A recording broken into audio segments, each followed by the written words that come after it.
There is some real grossness going on right now in the Republican Party. Look, it's a cult. I know I've said it maybe 10,000 times that it's a cult. But the Republican Party has been stood up in modern times, in the last decade, to really just promote Donald Trump and to soothe his delicate ego and fragile insecurities. It's what it is. It's when he puts out a coffee table book or a trading card with him as a boxer or a cowboy or an astronaut, they buy it because they want him to feel good about himself.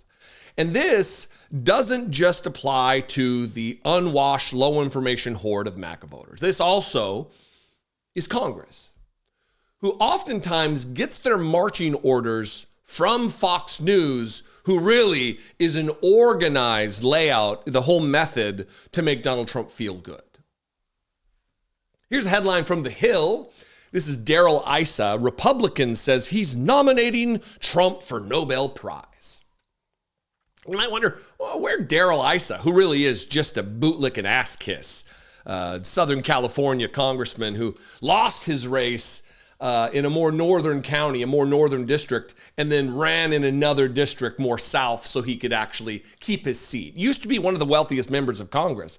And you would think that would insulate him from needing to kiss so much Trump asshole, but just not the case. They yearn for the flavor of Donald Trump's butthole in or around their lips. And Darrell Issa is absolutely not immune from this cult worship, gross Republican eroticism. Here is a tweet that he's so proud of, he pinned it to the top of his Twitter profile. Today, I will nominate real Donald Trump for the Nobel Peace Prize. No one deserves it more. Pinned to the top. Tagged Donald Trump and pinned it to the top. So if Donald Trump ever happens to cross his Twitter profile, he'll see that it's there. Oh, sir. Sir, I want to nominate you. So where did he come up with this idea? I guess that's somewhat of a question. One, Fox News over the weekend, the B team, Peter Doocy and the rest of the B team, the weekend cast of Fox and Friends, they talked about that moment from last week where Donald Trump and J.D. Vance ambushed President Volodymyr Zelensky and did this whole setup where anything he did was going to be viewed as disrespectful so they could cut off funding, so they could back their boy Putin in trying to take out the legs from the war effort, from the defensive war effort of Ukraine. They're defending that on Fox News. And at the end of the clip, it really gets to the culty, well, if Donald Trump doesn't get the Nobel Prize for this, for abandoning an ally and allowing an aggressor, an invader, a dictator to gain land, to get off scot-free from the murderous rules of engagement that firebombed hospitals and maternity wards. If Donald Trump doesn't get the Nobel Prize, then it's a worthless award. In advance, making Donald Trump feel okay about not getting it because he's not getting it. All very, very gross. Watch these goofuses. Is it goofy? Goofuses? Doofuses? Doof? Who knows? Somebody let me know. Anyway, watch these idiots really apply a salve, a balm to Donald Trump's insecurities. Somebody, though, who knew instantly that what this was happening? Going horribly was the Ukrainian ambassador. She was there in the Oval Office as part of the Zelensky side, and she had her head in her hands. You never see this. I go to these Oval Office things all the time, even if they get a little dry and people might need to collect themselves. You never, ever see that. She knew.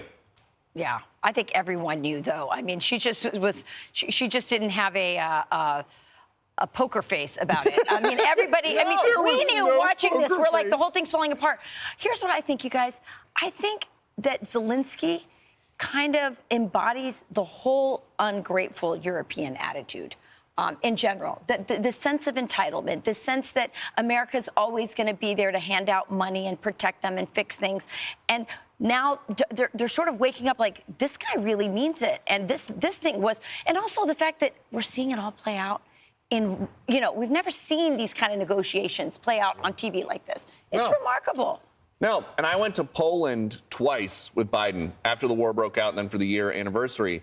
And there is this sense, yes, Europe is united with Ukraine, but this war is over without the United States. There's a Russian flag flying over Zelensky's house right now, without the United States, rather, I should say, and all of their help. So all of these tweets are meaningless unless these European guys are going to say, okay, well, the U.S. is out, so here's all these advanced weapons. Luxembourg doesn't have the weapons to give them. I think we got to get back to the central point. I think the most important point that Donald Trump made in this whole thing. He said, you are gambling with World War III. Yep. This was about peace, ultimately. There's a lot of drama, and we can break down everybody's feelings. But in the end, I think what's remarkable is that we have a president who's willing to do anything to bring about world peace. Man, if he doesn't get the Nobel Peace Prize after this, it means nothing. And he was giving Zelensky an off-ramp. Yep. Yeah. And if you don't take it, the war continues.